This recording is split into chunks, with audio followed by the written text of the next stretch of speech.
Happy Friday, and thanks for watching Mid-Morning.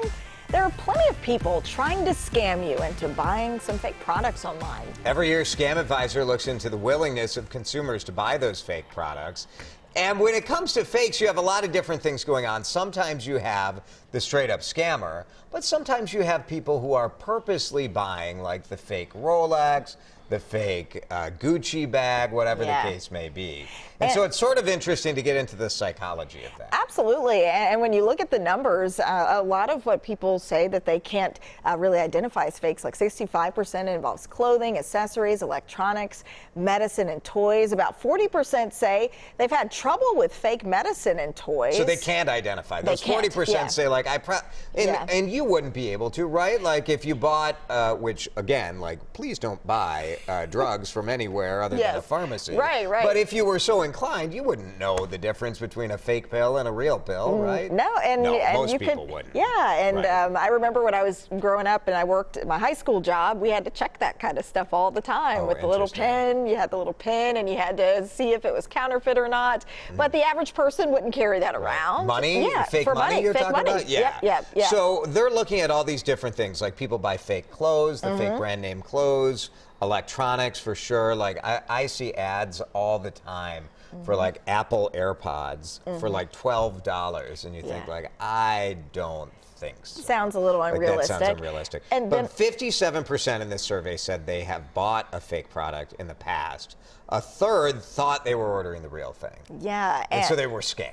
And my mom had a situation like that. She tried to buy me a piece of furniture or something online, and when it came, all we got was a cell phone cord. What? So this happened. Really? Yeah, and she had to get her money back from the insurance company. So so it's really easy. It can happen to anyone. Sure. Especially if you don't know what to look out for. Is it counterfeit or not? Yeah, I mean, I would certainly think if a cell phone cord showed up, you would know that it's I not knew. a couch. I knew. I let her know. I was like, Mom. This ain't it. So the coronavirus vaccine information here was sort of interesting, where what the researchers found is a significant number of people who said they would buy vaccine online. 28% said they would buy a coronavirus vaccine online.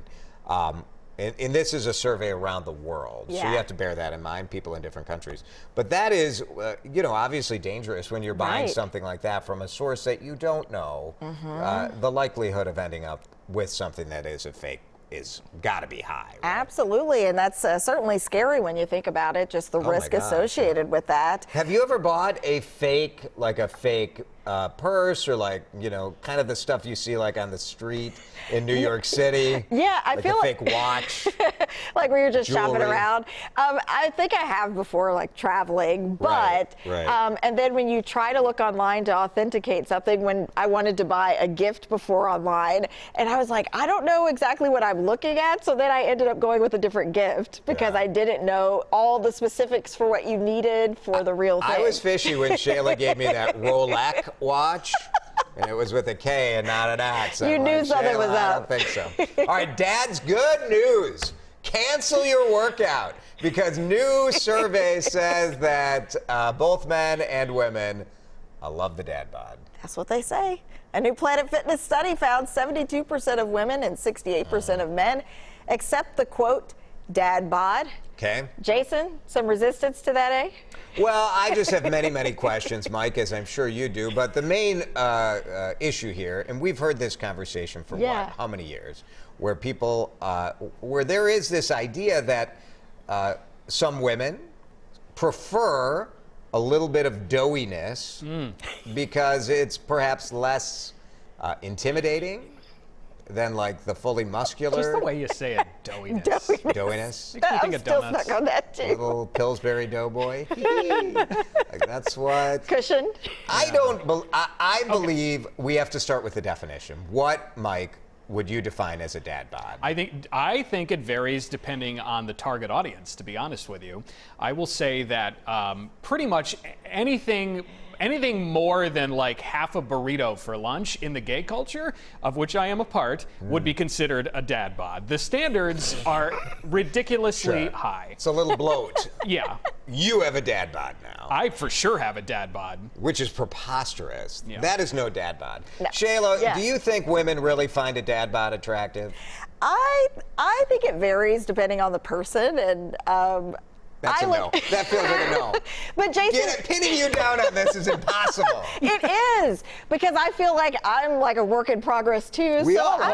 I look at it as, everybody's in a different place on that, and some people For are just sure. embracing what And they have. I would like to point out, I do not agree with the standards that are contained within the Agreed. gay culture. I think it's unhealthy, and yet at the same time, I look at somebody who is, and I'm just going to pick the arbitrary age of over 40 because I am. Yep.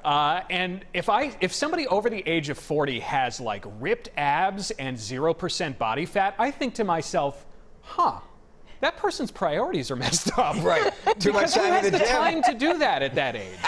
So do you? Maybe that's it. So 65% of women define the dad bod as sexy. 50% of men. Now, I think the issue is that men define the dad bod as what I am bringing to the table. And women define the dad bod as 2 pounds overweight. That's the only way I can make sense of this. I am very skeptical of this whole thing. Now, I thought it was interesting. They said nearly half of women, 47%, even believe dad bods are the new six-pack.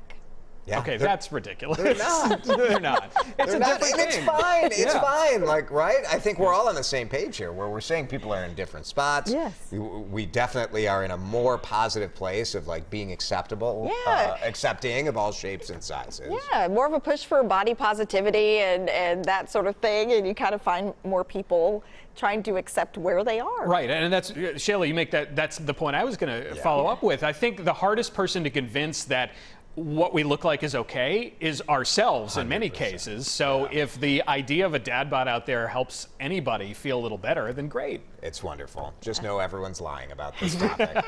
Just telling Trying you. to wrap that up on a positive note, but all right. I don't believe you people. Just because you tell a survey something They're doesn't gonna mean I can't question. You lie, you Emails. lie. Okay, that's at DeRusha J on Twitter.